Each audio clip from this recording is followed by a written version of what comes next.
আচ্ছা, তো আমরা যেটা বলছিলাম আর কি, আমাদের আরেকটা নিয়মের ম্যাথ, আমরা আরেকটা ম্যাথ দেখবো আর কি। আমাদের আগের নিয়মের আরেকটা ম্যাথ দেখবো। আগের নিয়মের আমরা আরেকটা না, অবশ্য আরো কয়েকটা ম্যাথ দেখবো। তার মধ্যে একটা ম্যাথ আমি একটু দেখে নেই, পরে ভুলে যাবো এটা।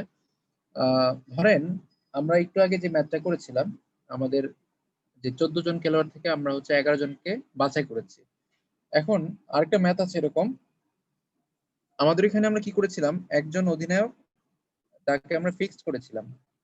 এখন নতুন একটা প্রশ্ন বলা হয়েছে যে 20 সদস্যের একটা টিম আছে, ফুটবল টিম মনে করেন আছে 20 সদস্যের একটা ফুটবল টিম। এই ম্যাচটা ব্যাংক এসেছে, তো বলা আছে যে 20 সদস্যের একটা ফুটবল টিম আছে। তো এই যে 20 সদস্যের ফুটবল টিমটা আছে, তো এই টিম থেকে যেটা করতে হবে সেটা হচ্ছে আমাদেরকে বাছাই করতে হবে 11 জনকে। না, আমাদের হাতে 20 জন খেলোয়াড় আছে, কিন্তু আমরা তো 20 জনকে একসাথে খেলাতে পারবো না, আমাদের এখান থেকে 11 জনকে বাছাই করতে হবে। 20 জনের মধ্যে বাছাই করতে হবে 11 জনকে। তো লেখাটা মনে হয় ক্লিয়ার না।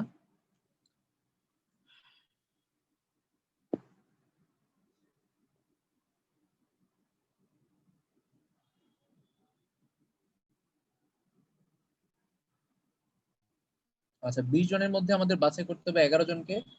তো এই 11 জনের মধ্যে শর্ত দেওয়া আছে যে এখানে একজন অধিনায়ক ও একজন সহ অধিনায়ক থাকবে।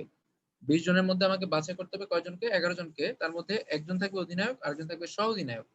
এটা হচ্ছে শর্ত। তো 20 জনের মধ্যে যদি একজন অধিনায়ক আর একজন সহ অধিনায়ক থাকে, তার মানে হচ্ছে 20 জনের মধ্যে 2 জন আমার ফিক্সড।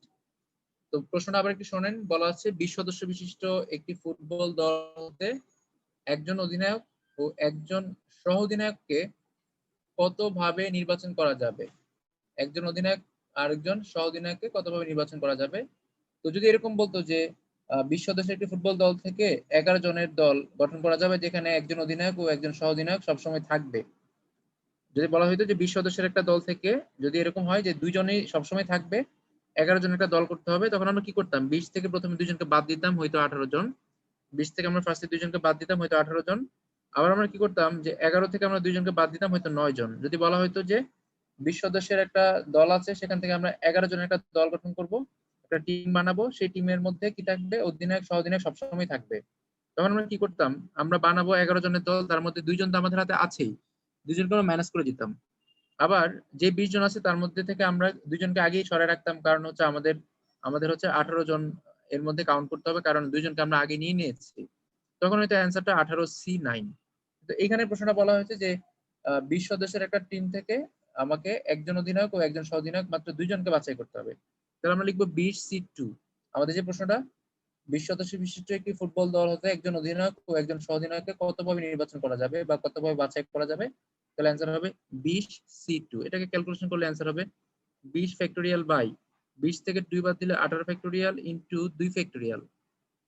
যদি আমরা কাটাকাটি করি তাহলে কত আসে, 20 ইন্টু 19 ইন্টু 18 ফ্যাক্টোরিয়াল ভাগ হচ্ছে 18 ফ্যাক্টোরিয়াল ইন্টু 2 ফ্যাক্টোরিয়াল। 18 18 কাটা, 2 দিয়ে কাটলে হয় 10 দুগুণে 20, 19 আর 10 গুণ করলে হয় 190। তার মানে টোটাল আমরা 190টা টিম বানাতে পারবো, টোটাল আমরা বানাতে পারবো 190টা টিম।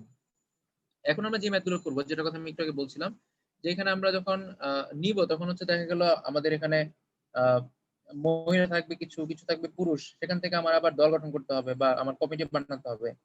তো প্রশ্ন হচ্ছে এরকম, দেখেন বলা আছে 4 জন মহিলা আছে, 4 জন মহিলা আছে, আর আছে 6 জন পুরুষ। 4 জন মহিলা আছে আর আছে 6 জন পুরুষ। এটা হচ্ছে আমাদের প্রশ্নে দেওয়া আছে। তো 4 জন মহিলা ও 6 জন পুরুষ থেকে আপনার একটা কমিটি বানাতে হবে, 4 সদস্যের কমিটি। 4 জন মহিলা ও 6 জন, এখানে আছে 10 জনের মতো, এখান থেকে আমার 4 সদস্যের একটা কমিটি বানাতে হবে, যেখানে একজন পুরুষ সবসময় থাকবেন। এটা 38তম বিসিএস এর প্রশ্ন।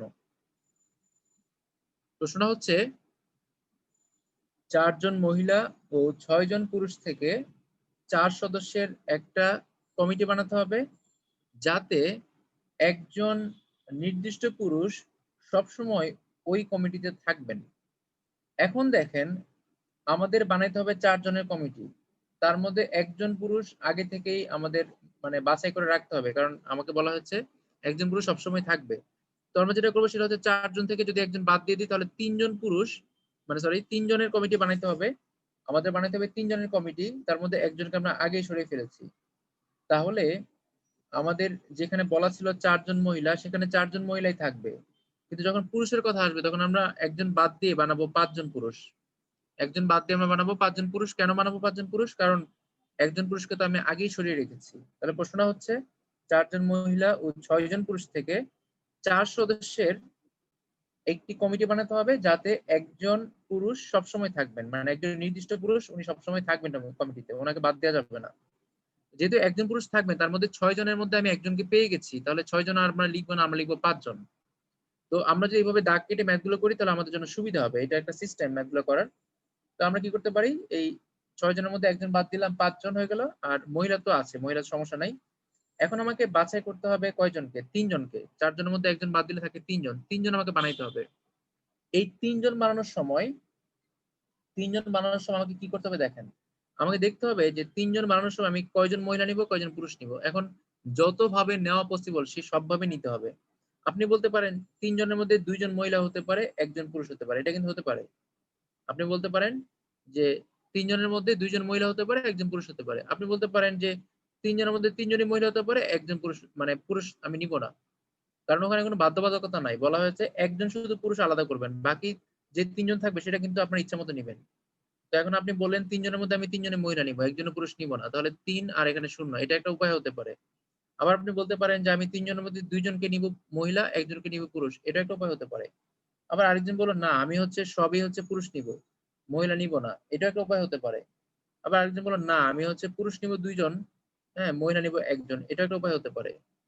এর বাইরে আর কোনো কিন্তু উপায় নাই। কেন? কারণ হচ্ছে আমাদের 3 জনের বানাইতে হবে কমিটি। তো 3 জন বানাইতে গেলে দেখেন 2 আর 1 3, 3 আর 0 3, 0 আর 3 0 3, 1 আর 2 3। এখন আপনারা দেখেন আপনাদের মাথায় আর কিছু আছে কিনা যে 3 জনের বানানো যাবে, আর কোনো উপায় আছে কিনা? আপনি যদি বলেন এখান থেকে 2 জন নিবেন, 2 জন মহিলা, আর এখান থেকে একজন, সেটাও আমি বলেছি। আপনি যদি বলেন আপনি এখান থেকে 2 জন নেবেন, এখান থেকে একজন, তাও আমি বলেছি। আপনি যদি বলেন আপনি এখান থেকে একজন নিবেন, এখান থেকে 2 জন নিবেন, তাও আমি বলেছি। যদি বলেন এখান থেকে একজন আর এখান থেকে 3 জন, এটা তো নেওয়া সম্ভব না। কারণ এখান থেকে একজন আর এখান থেকে 3 জন নিলে 4 জন হয়ে যাবে। কিন্তু আমাদের এখানে আমরা লোক নিতে পারবো মাত্র 3 জন।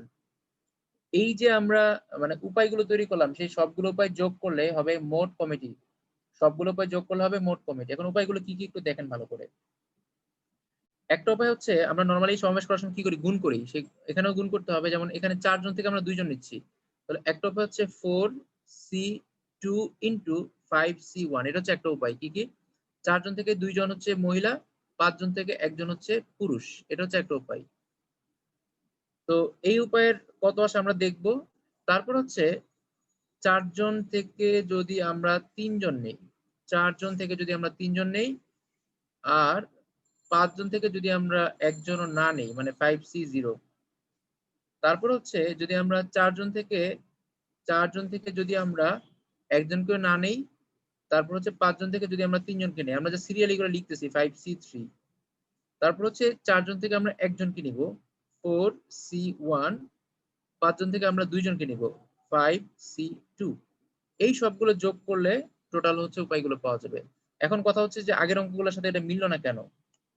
আগের অঙ্কগুলোর সাথে যখন মিলাতে যাইতাম আমরা, তখন সেখানে হচ্ছে কি আহ, আমাদেরকে বলা হয়েছিল যে আহ, আগের অঙ্কগুলোতে কি ছিল যে এতজনের মধ্যে নির্দিষ্ট একটা দল আপনাকে বলেছে, ওখানে আলাদা করে কোনো ছেলে বা মেয়ে, মহিলা পুরুষ এরকম কিছু ছিল না। আমরা বইয়ের ম্যাথ করেছিলাম, সেখানে মানে সব এক ধরনের বইয়ের কথা বলা হয়েছে। কিন্তু এই ম্যাথ গুলোতে দেখা যাচ্ছে যে দুইটা দল আছে বা দুইটা ক্যাটাগরি আছে, সেখান থেকে আপনাকে আলাদা করতে হবে। এখন আলাদা করার সময় আপনাকে দেখতে হবে যে আপনি কত উপায় নিতে পারেন, আপনার কত রকম আপনার মানে ওয়ে আছে, কত উপায় নিতে পারেন। তো এইভাবে করে যদি আমরা এগুলো যোগ করি তাহলে আমরা কি পাবো, তাহলে হচ্ছে আমরা টোটাল অ্যান্সারটা পেয়ে যাবো। ঠিক আছে, তো এটা হচ্ছে একটা উপায়, মানে এটা হচ্ছে একটা সিস্টেম ম্যাথ গুলো করার। আরেকটা সিস্টেম আমি শিখাই দিব আপনাদেরকে, মানে সমাবেশের ম্যাথ গুলো অনেকভাবে করা যাবে। এটা হচ্ছে একটা সিস্টেম। এখন এটাকে ক্যালকুলেশন করবেন কিভাবে, আপনার ক্যালকুলেশনটা হচ্ছে একটু ঝামেলা, মানে সময় লাগবে। আমি একটু আগে বলেছিলাম এখানে এখানে দেখেন 4c3। তো এই 4c3 কে যদি আমরা করি, ভাঙলে 4ই আসবে। কেন 4 আসবে দেখেন, মানে কাছাকাছি দুইটা একেবারে যদি একের পার্থক্য থাকে তাহলে ওই বড় সংখ্যাটা হয়। দেখেন আমি যদি এখানে লিখি 4c3, তাহলে ভাঙলে আসে 4 ফ্যাক্টোরিয়াল বাই হচ্ছে 4 মাইনাস 1 ফ্যাক্টোরিয়াল, মানে 4 মাইনাস 3 ফ্যাক্টোরিয়াল মানে হচ্ছে 1 ফ্যাক্টোরিয়াল ইন্টু 3 ফ্যাক্টোরিয়াল। 4 কে যদি আমরা ভাঙি তাহলে ভাঙলে কত আসে, 4 ফ্যাক্টোরিয়াল মানে হচ্ছে 4 ইন্টু 3 ফ্যাক্টোরিয়াল। আর 3 ফ্যাক্টোরিয়াল তো নিচে আছে, 1 ফ্যাক্টোরিয়াল মানে তো 1ই। 3 3 কাটা যায়, থাকে হচ্ছে 4। এটা হচ্ছে 4। আর আমি একটু আগে দেখেছিলাম যে 5C0 4C0 তারপর হচ্ছে 2C0 এটা এগুলো 1 হয় সবসময়। তাহলে এখানে আসে 4 একে 4, এখানে আসে 4 একে 4, এটুকু আসে 4। আবার যদি 4C0 করি তাহলে 1 হবে, আমি একটু আগে বলেছি 4C0 1 হবে। তারপর হচ্ছে ধরেন এই 4C1 এটাও 4ই হবে। আপনারা ভেঙে দেখতে পারেন। যদি আপনারা জাস্ট এটা মাথায় রাখেন এগুলো যে 4C0 করলে 1ই হয়, 4C1 করলে 4 হয়, তারপর 3C1 করলে 3 হয়, 5C1 করলে 5 হয়, যেগুলো একটু আগে আমি দেখেছিলাম। যেমন এখানে আছে 5C1, তো 5C1 হলে এটার মান কত হবে? 5ই হবে। এখন এই 4C2 টা আমরা ক্যালকুলেশন করে বের করব। আবার যদি বলা হয় 5C3 এটা আমরা ক্যালকুলেশন করে হয়তো বের করব। কিন্তু বাকিগুলো দেখে আপনাকে ধরতে হবে, না হলে কিন্তু টাইম লাগবে পরীক্ষায় ম্যাথগুলো করতে। তো যদি বলি 5C2 কত হবে? 5C2 ভাঙা আপনি এখানে ভেঙে দেখতে পারেন 5 ফ্যাক্টরিয়াল বাই 5 মাইনাস 2 করলে কত আসে? 3 ফ্যাক্টরিয়াল ইনটু হচ্ছে 2 ফ্যাক্টরিয়াল। যদি আমরা 5 কে ভেঙে লিখি তাহলে 5 ইনটু 4 ইনটু 3, 3 3 কাটা, 2 দুগুণে 4, 5 দুগুণে 10। তাহলে দেখেন 5C3 করলে আসে কত? 10, 10 একে 10। আবার যদি বলি 5C2 কত হবে? একইভাবে আপনি লিখতে পারেন 5 ফ্যাক্টরিয়াল বাই 5C2, তার মানে 5 থেকে 2 বাদ দিলে 3 ফ্যাক্টরিয়াল ইনটু 2 ফ্যাক্টরিয়াল। 5 কে এখানে ভাঙলে হয় 5 ইনটু 4 ইনটু 3, 3 3 কাটা, 2 দুগুণে 4, তার মানে এটাও কি আসে? 10 আসে, 4 10 40। আর উপরে ছিল কত? 4C2, 4C2 করলে কত আসে? উপরে হচ্ছে 4 ফ্যাক্টরিয়াল বাই হচ্ছে 4 থেকে 2 বাদ দিলে 2 ফ্যাক্টরিয়াল ইনটু 2 ফ্যাক্টরিয়াল। আপনাকে এগুলো এত বেশি ক্যালকুলেশন করতে হবে যেন আপনারা দেখেই বলতে পারেন এটা কত আসবে। 4 ফ্যাক্টরিয়াল 4 মাইনাস 2 ফ্যাক্টরিয়াল করলে 2 আসে ইনটু 2 ফ্যাক্টরিয়াল। 4 কে যদি আমরা ভাঙি 4 ইনটু 3 ইনটু 2 ফ্যাক্টরিয়াল, নিচে আছে 2 ইনটু 2, 2 দিয়ে কাটা, 2 দিয়ে কাটলে 2 দুগুণে 4, 3 দুগুণে 6, তাহলে এখানে আসে 6, অর্থাৎ আসে 5 6 30। তাহলে টোটাল অ্যান্সার আসে 40 10 50 আর 30 80 আর 4 84, অর্থাৎ 84 উপায়ে সাজানো যাবে। এইটা হচ্ছে অরিজিনাল নিয়মটা, এটা হচ্ছে মূল নিয়মটা। এভাবে করলে টাইম লাগে কিন্তু এভাবে করলে ভুল হওয়ার সম্ভাবনা কম থাকে, মানে এটা হচ্ছে একটা সিস্টেম। তো এইটার বিকল্প আরেকটা সিস্টেম আছে, তো ওইটা দিয়ে আমরা দেখতে পারি। আমাদের এখানে প্রশ্ন বলা হয়েছিল যে 4 জন মহিলা ও 6 জন পুরুষ। আপনাদের যদি মনে থাকে ফার্স্টে কি বলা হয়েছিল? ফার্স্টে বলা হয়েছিল যে 4 জন মহিলা ও 2 জন পুরুষ। আমরা একটু বিকল্প নিয়ম দেখি, সেম ম্যাথের বিকল্প নিয়ম। বলা হয়েছিল 4 জন মহিলা আছে আর হচ্ছে বলা আছে 6 জন পুরুষ আছে।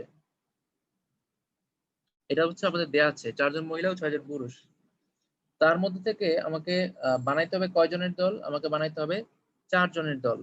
তো প্রশ্নটা আমি একটু পড়ছি আবার।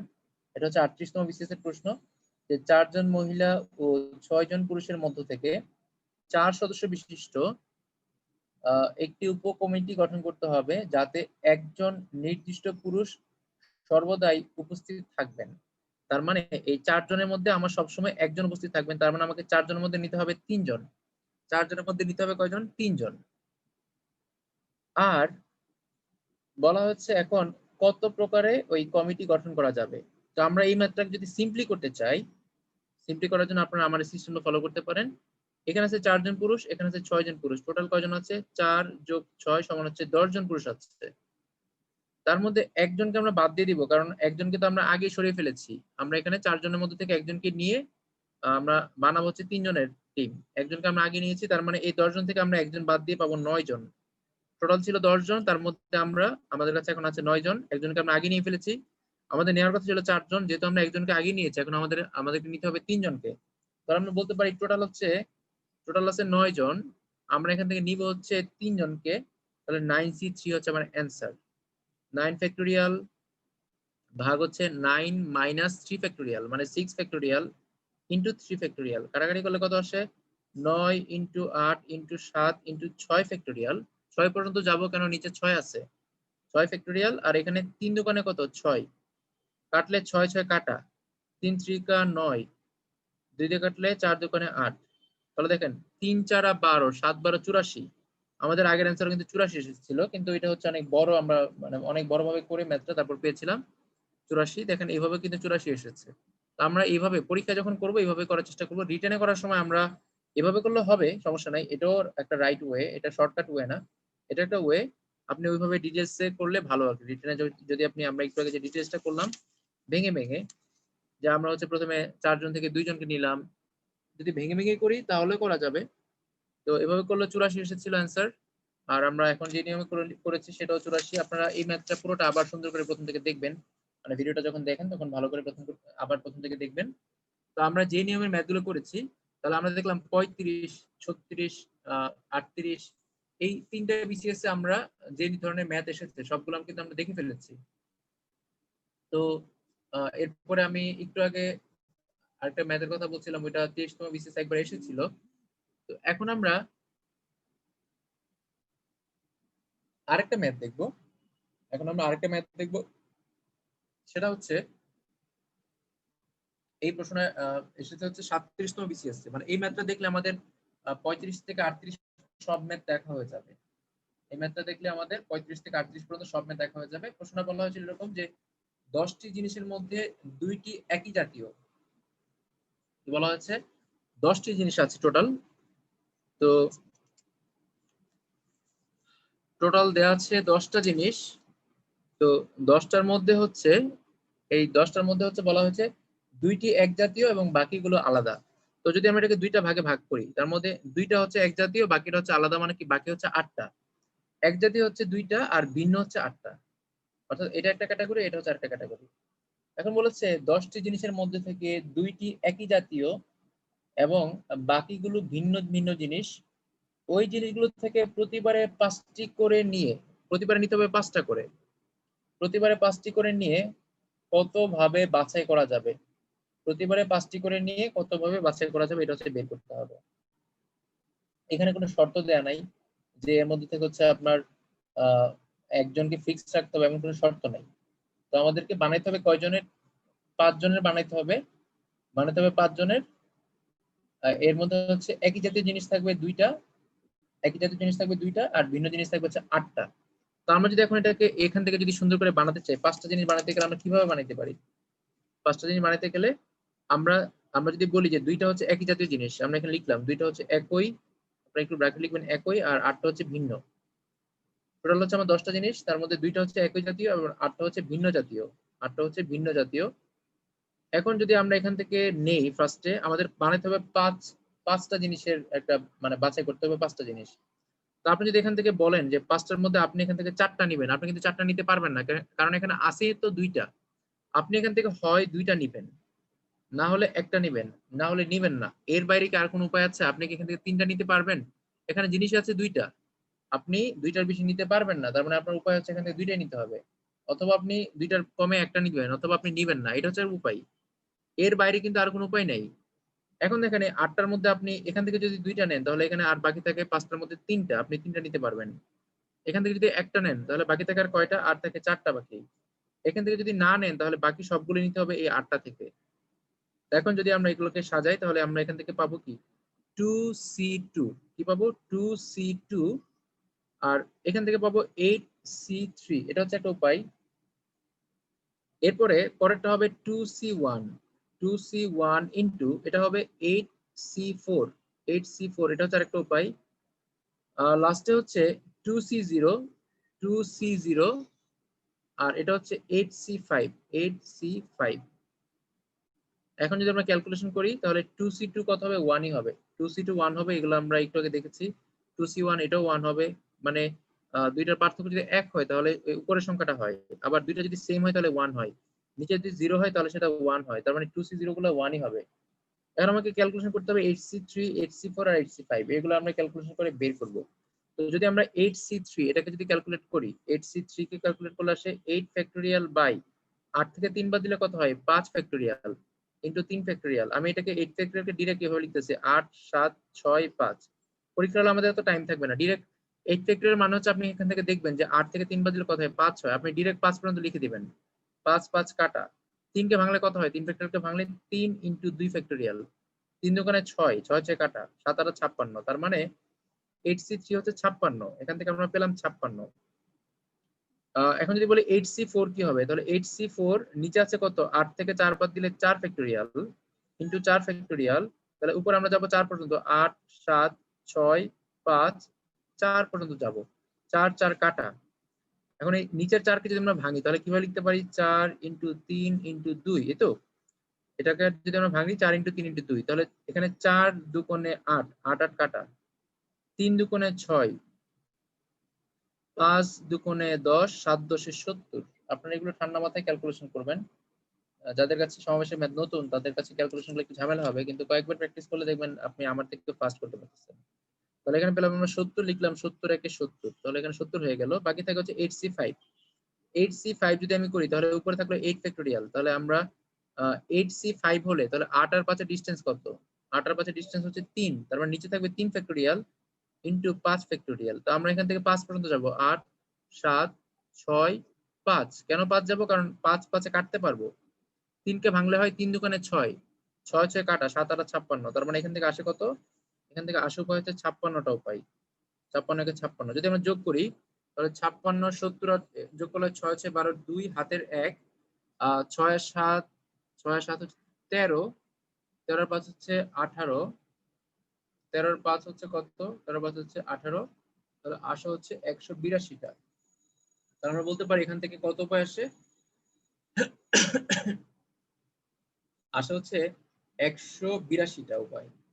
অর্থাৎ যদি আমরা বাছাই করি তাহলে 182টা বাছাই করতে পারবো। তো আশা করি আপনারা বুঝতে পেরেছেন। তো এখানে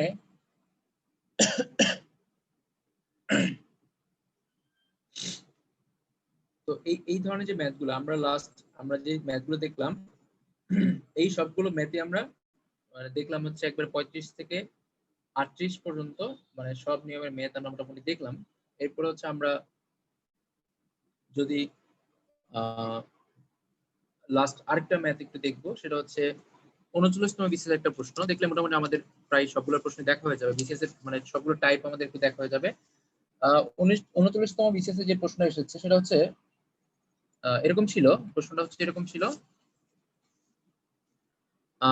NC12 সমান NC6 হলে n এর মান কত? এটা দেওয়া ছিল যে NC12 সমান NC6 হলে n এর মান কত। এটা হচ্ছে আপনার, এটাকে যদি আমরা ভেঙে ভেঙে করি, n ফ্যাক্টোরিয়াল বাই হচ্ছে n minus 12 factorial into 12 factorial সমান হচ্ছে n factorial by n minus 6 factorial into 6 factorial.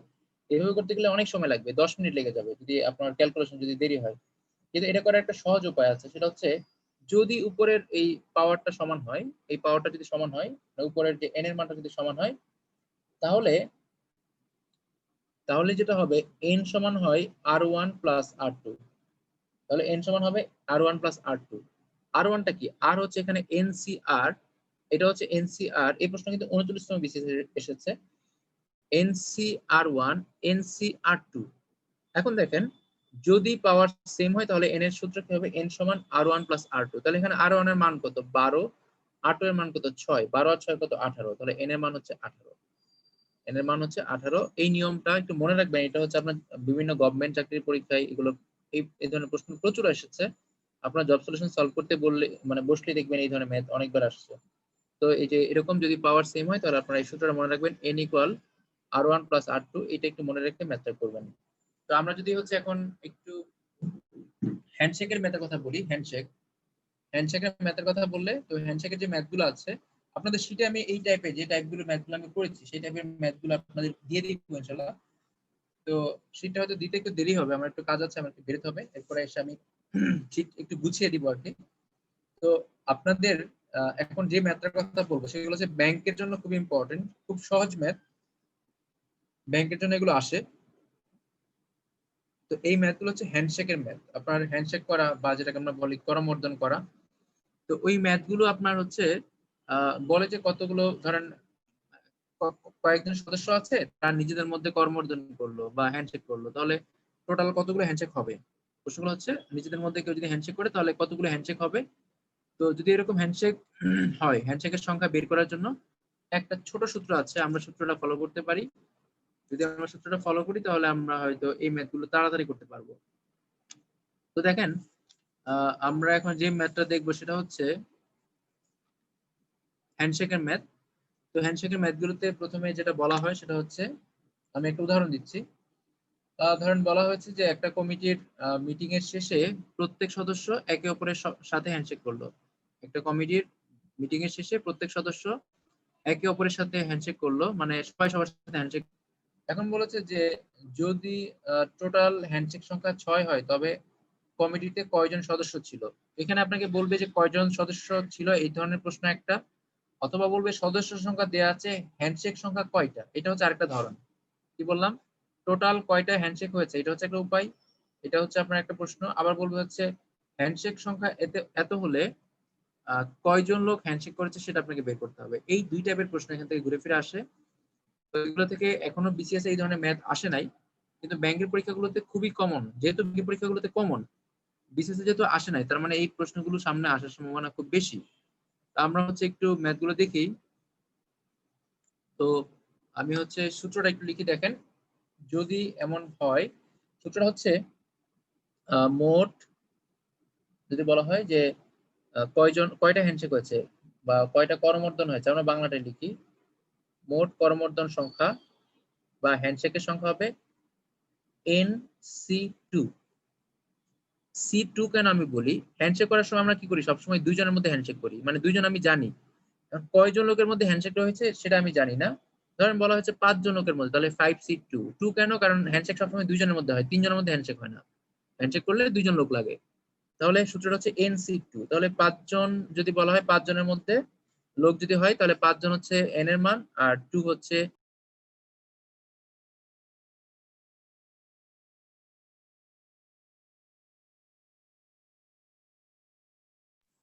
যদি বলা হয় হ্যান্ডশেক কয়টা, তাহলে আমরা এখান থেকে এই NC2 এর মান বের করতে পারবো। এখন ধরেন আমি বললাম যে 4 জন লোক আছে, 4 জন লোক প্রত্যেকের সাথে হ্যান্ডশেক করলো, তাহলে টোটাল হ্যান্ডশেক সংখ্যা কয়টা হবে। 4 জন লোক প্রত্যেকের সাথে হ্যান্ডশেক করলো, তাহলে টোটাল হ্যান্ডশেক সংখ্যা কয়টা হবে। তাহলে সূত্র হচ্ছে 4C2। তাহলে টোটাল হ্যান্ডশেক সংখ্যা সমান হবে 4C2। তাহলে এখন 4 জনের এটা যদি আমরা সলভ করি, তাহলে 4 ফ্যাক্টোরিয়াল বাই 4 থেকে 2 বাদ দিলে কত হয়, 2 ফ্যাক্টোরিয়াল হয়, ইন্টু 2 ফ্যাক্টোরিয়াল। 4কে যদি আমরা ভাঙি, তাহলে 4 ইন্টু 3 ইন্টু 2 ভাগ হচ্ছে 2 ইন্টু 2। 2 2 কাটা, 2 2 কাটলে 3 দোকানে 6। তার মানে 4 জন লোক নিজেদের মধ্যে হ্যান্ডশেক করলে 6টা উপায় হ্যান্ডশেক করতে পারবে। এখন রিভার্স প্রশ্ন করলাম, আমি রিভার্স প্রশ্ন করলাম যে এরকম, যে যদি মোট হ্যান্ডশেক সংখ্যা 6টা হয়, তাহলে লোক কয়জন। কি বললাম, যদি হ্যান্ডশেক সংখ্যা 6টা হয়, তাহলে লোক কয়জন আছে, উল্টাটা। হ্যান্ডশেক সংখ্যা দেওয়া আছে, বের করতে হবে লোক কয়জন আছে। তাহলে যেহেতু আমরা লোক সংখ্যা জানি না, তাহলে আমাদের সূত্রটা কি, মোট হ্যান্ডশেক সংখ্যা সমান হচ্ছে NC2। লিখলাম আমরা NC2 সমান হচ্ছে মোট হ্যান্ডশেক সংখ্যা। মানে আমাদের বলা হয়েছে টোটাল যদি হ্যান্ডশেক সংখ্যা 6টা হয়, তাহলে লোক সংখ্যা কত, তাহলে লোক সংখ্যা N এর মান আমার আননোন। আমি লিখলাম NC2 সমান হচ্ছে 6। টোটাল হ্যান্ডশেক সংখ্যা হচ্ছে 6টা। তো এখন আমি যদি NC2টাকে ভাঙি, এটাকে যদি আমি ভাঙি, তাহলে হচ্ছে আমার অ্যান্সারটা চলে আসবে। এখন ভাঙার উপায়টা কি, এটা মানে হচ্ছে n factorial by n minus 2 factorial into 2 factorial, তাই তো। n ফ্যাক্টোরিয়াল বাই হচ্ছে n minus r factorial into r factorial সমান হচ্ছে 6। এখন যদি আমরা ক্যালকুলেশন করি, দেখেন ক্যালকুলেশন করলে এখানে নিচে আছে n মাইনাস 2, আমাকে উপরে n মাইনাস 2 বানাইতে হবে। আমি যদি n ফ্যাক্টোরিয়ালকে ভাঙি, তাহলে n ইনটু n মাইনাস 1। আমরা যখন লিখি 8 ইনটু 7 ফ্যাক্টোরিয়াল, ধরেন 8 ফ্যাক্টোরিয়ালকে আপনি ভাঙেন, 8 into 7 factorial into 6 factorial, 8 into 7 into 6 factorial. আপনি যখন লিখেন যে 5 ফ্যাক্টোরিয়াল সমান 5 ইন্টু 4 ইন্টু 3, প্রথম ক্লাসে আমরা দেখেছিলাম এটা কোত্থেকে আসে। এখানে 5টা কিন্তু কমে যাচ্ছে, মানে এক এক করে কমে কমে আস্তে আস্তে যাচ্ছে। তো আমি যদি এইভাবে বলি যে n ফ্যাক্টোরিয়ালকে যদি আমি কমাই, তাহলে n into n minus 1 factorial, n minus 2 factorial. দেখেন এখানে 5কে যদি আমি কমাই, তাহলে প্রথমে 5 থাকবে, তারপরে 5 থেকে 1 কমবে, তারপর 5 থেকে 2 কমবে। এখানে যদি প্রথমে n থাকে, n থেকে 1 কমবে, তারপর n থেকে 2 কমবে, তারপর হচ্ছে n ফ্যাক্টোরিয়াল। তাহলে n মাইনাস 2 আমরা কেন করলাম, কারণ নিচে n মাইনাস 2 আছে, এই দুইটা আমরা কাটতে পারবো। তাকে হচ্ছে 2 সমান হচ্ছে 6। এখন যদি আমরা r গুণন করি, তাহলে n ইন্টু n মাইনাস 1 করলে আছে n স্কয়ার মাইনাস n সমান হচ্ছে 6 দোকানে 12। এখন আমরা কি করব, কাটাকাটি করব। তো যদি আমরা কাটাকাটি করি, তাহলে কি হবে, এখানে মানে কাটাকাটি করা যাবে না, মিডল টার্ম করতে হবে অবশ্য। মিডল টার্ম যদি আমরা করি, তাহলে এখানে 12কে যদি আমরা ভাঙি, তাহলে 3 4 12, n square minus 4n plus 3n minus 12 সমান হচ্ছে 0। n কমন নিলে আসে n মাইনাস 4, 3 কমন নিলে আসে n minus 4 equal 0। n minus 4 n plus 3, n এর মান তো মাইনাস হতে পারবে না, n ইকুয়াল মাইনাস 3 আসে, আর এখানে n ইকুয়াল প্লাস এর 4 আসে। তো n ইকুয়াল মাইনাস 3 হতে পারবে না, কারণ লোক সংখ্যা কখনো মাইনাস হয় না, বা হ্যান্ডশেক সংখ্যা কখনো মাইনাস হবে না। এই জন্য n এর মান হবে 4। তার মানে হচ্ছে n ইকুয়াল 4, যেটা আমরা আগে থেকে জানতাম যে চারজন লোক থাকলে 6 ভাবে হ্যান্ডশেক করা যায়, 4জন লোক থাকলে 6 ভাবে হ্যান্ডশেক করা যায়। তো এইখানে আমরা যেটা বুঝতে পারলাম সেটা হচ্ছে এইখানে যে ম্যাথ গুলো আসবে সেখানে হচ্ছে 2 ধরনের প্রশ্ন আসবে। একটা হচ্ছে কয়জন লোক, মানে লোক সংখ্যা কয়জন, আরেকটা হচ্ছে হ্যান্ডশেক সংখ্যা কয়টা, লোক সংখ্যা কয়জন, আরেকটা হচ্ছে হ্যান্ডশেক সংখ্যা কয়টা। তো এইভাবে করে হচ্ছে আপনার এখান থেকে প্রশ্ন আসবে। সমাবেশের অনেক প্রশ্ন আছে, সমাবেশের কোনো শেষ নাই, কিন্তু আমাদের মানে অপ্রয়োজনীয় জিনিসপত্র পড়ে পরীক্ষা যদি আমরা না পারি, অনেকে আছে যে মানে বিনা সমাবেশের কথা শুনলেই পড়াশোনা ছেড়ে যেতে ইচ্ছা করে অনেকেরই। তো আমরা যদি হচ্ছে এই একেবারে হাবিজাবি জিনিস না পড়ে যদি একেবারে কমের মধ্যে কমন ফেলতে চাই, সেক্ষেত্রে আমরা যে নিয়মগুলো দেখলাম এগুলো যথেষ্ট। বাকিগুলো আমাদের বিসিএস আসে না, মানে ওই টাইপের ম্যাথ এখন আসে নাই। যেগুলো ধরনের ম্যাথ আসে বা আসতে পারে সেগুলো আমরা করেছি। আর এখন যে হ্যান্ডশেক সংখ্যাটা করলাম এটাও বিসিএস আসে নাই, এটা আসার সম্ভাবনা আছে, মানে এটা হচ্ছে আসতে পারে। তো এইগুলো হচ্ছে এখন যে ম্যাথগুলো করলাম সেগুলো ব্যাংকে আসে। এর পাশাপাশি আমরা আরেক ধরনের ম্যাথ দেখে রাখি, ওইগুলো ব্যাংকে আসে। ওই ম্যাথগুলো হচ্ছে এরকম, আপনার বলবে যে কর্ণ সংখ্যা কত, হ্যাঁ বলবে কর্ণ সংখ্যা কত, বা হচ্ছে আপনার কতগুলো ভুজ দেওয়া থাকবে, ভুজের সংখ্যা কত বের করতে হবে। ধরেন আপনাকে বলে দিল যে কতগুলো ভুজ দেওয়া আছে। ভুজ তো আমরা বুঝি, বহুভুজ, ত্রিভুজ, চতুর্ভুজ, পঞ্চভুজ, মানে ভুজ মানে হচ্ছে বাহুর সংখ্যা। তো ধরেন আপনাকে বলে দিল যে কতগুলো বিন্দু আছে, ঠিক আছে, কতগুলো বিন্দু আছে, বা হচ্ছে কতগুলো ভুজ আছে, বললো কতগুলো বাহু আছে, মনে করেন এরকম কতগুলো বাহু বলে দিল। তো এই বাহুগুলোর মধ্যে কতগুলো ত্রিভুজ তৈরি করা যাবে, মানে এখানে আমরা চতুর্ভুজ হতে পারে, পঞ্চভুজ হতে পারে, ষড়ভুজ হতে পারে, এরকম বলবে কতগুলো ভুজের মধ্যে, মানে কতগুলো ভুজ আছে, এই ভুজগুলোর মধ্যে কতগুলো ত্রিভুজ গঠন করা যাবে। যদি ত্রিভুজ বের করতে বলে, তো ত্রিভুজ সংখ্যা হবে, যদি ত্রিভুজ গঠন করতে বলে, তো ত্রিভুজ সংখ্যা কি হবে, ত্রিভুজ সংখ্যা বের করার সূত্র থাকবে, তারপর হচ্ছে চতুর্ভুজ সংখ্যা বের করার সূত্র থাকবে। তো ত্রিভুজ সংখ্যাটা হবে,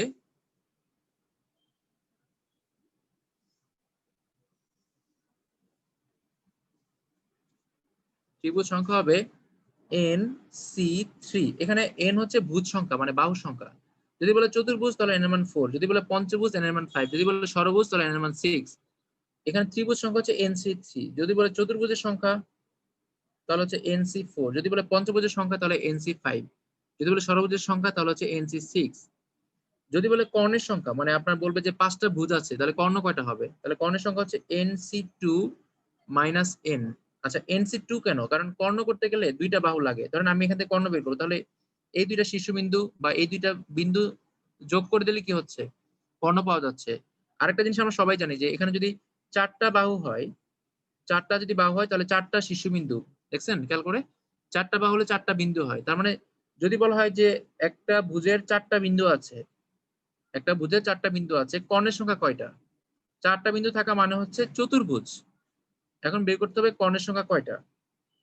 যদি চতুর্ভুজের আমরা কর্ণের সংখ্যা বের করতে যাই, যদি প্রশ্নে বলা হয় যে একটা ভুজের আহ ভুজ আছে, ভুজের হচ্ছে মানে কি বলে, একটা একটা ভুজ আছে, ভুজ সংখ্যা আছে 4টা, বা হচ্ছে কর্ণের সংখ্যা বিন্দু সংখ্যা আছে 4টা, শীর্ষবিন্দু সংখ্যা আছে 4টা, কয়টা কর্ণ হবে। যদি এরকম বলা হয় তাহলে আমাদের বুঝতে হবে যে n এর মান হচ্ছে 4। তো যদি আমরা এখানে বের করি তাহলে কর্ণের সংখ্যা পাওয়া যাবে। ধরেন এখানে 4c2 করলে কত আসে, 4 ফ্যাক্টরিয়াল বাই 4 মাইনাস 2 করলে 2 ফ্যাক্টরিয়াল ইন্টু 2 ফ্যাক্টরিয়াল। তো কাটাকাটি করলে কত আসে, -4 তো আছেই। তো এখানে উপরে 4 into 3 into 2 factorial, 2 factorial into 2 factorial, 2 2 কাটা, 2 দুগুণে 4, এটা কাটা যায় 3 দুগুণে 6, 6 থেকে 4 বাদ দিলে 2 আসে। আমরা জানি চতুর্ভুজের কর্ণ সংখ্যা কয়টা, 2টা। যেমন আমি যদি বলি এটা হচ্ছে একটা আয়তক্ষেত্র, কর্ণ কয়টা, কর্ণ হচ্ছে 2টা।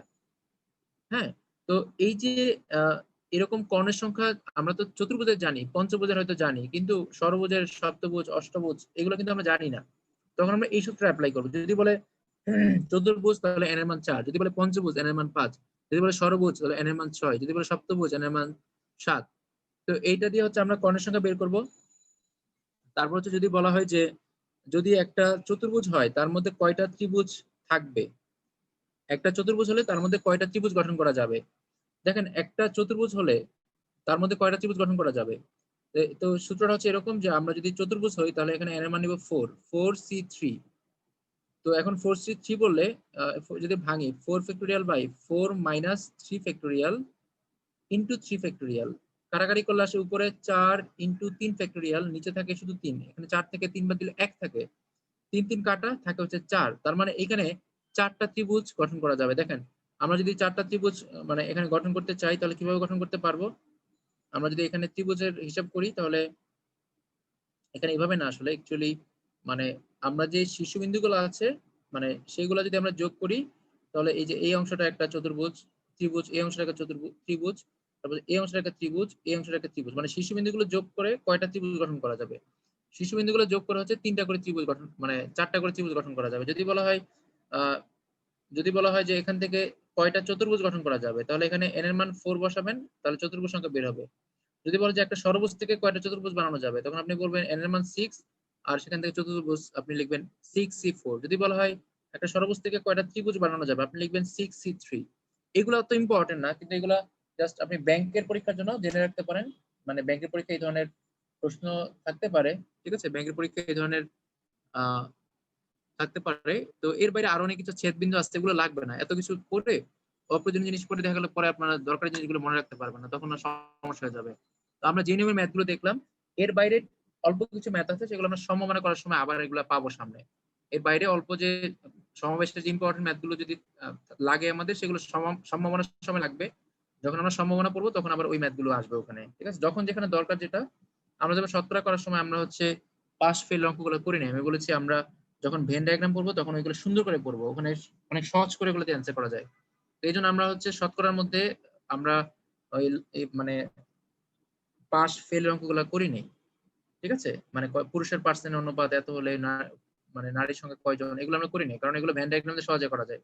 তো ইনশাল্লাহ আমরা আমাদের এই নতুন মাসে, যখন নতুন মাস শুরু হবে তখন আমরা নতুন মাসে আমরা ইনশাল্লাহ এই যে ভেন ডায়াগ্রাম ওগুলো আমাদের থাকবে। আমরা বেসিক অনেক জিনিসপত্র নতুন মাসে আলোচনা করব, কারণ এখানে আপনাদের এখানে বেশ কয়েকজন ম্যাথে খুবই দুর্বল, তাদের কথা মাথায় রেখে আমি নতুন মাসে প্রথম দিকে একটা দুটো টপিক রাখবো যেগুলো দিয়ে আলোচনা করলে আপনাদের ম্যাথের অনেক অনেক ক্ষেত্রেই ভীতিগুলো কেটে যাবে, যেগুলো আমি আগে করি নাই। তো আপনাদের হচ্ছে একটা পরীক্ষা হবে, আপাতত একটা পরীক্ষা হচ্ছে বিন্যাস ও সমাবেশের উপরে, আপাতত একটা পরীক্ষা হচ্ছে বিন্যাস ও সমাবেশের উপরে। এটা হচ্ছে আপনার কবে দিবেন? কালকে দিতে পারেন, কালকে রাত 10টায় দেন। যদি আপনাদের আপত্তি না থাকে তাহলে কালকে রাত 10টায়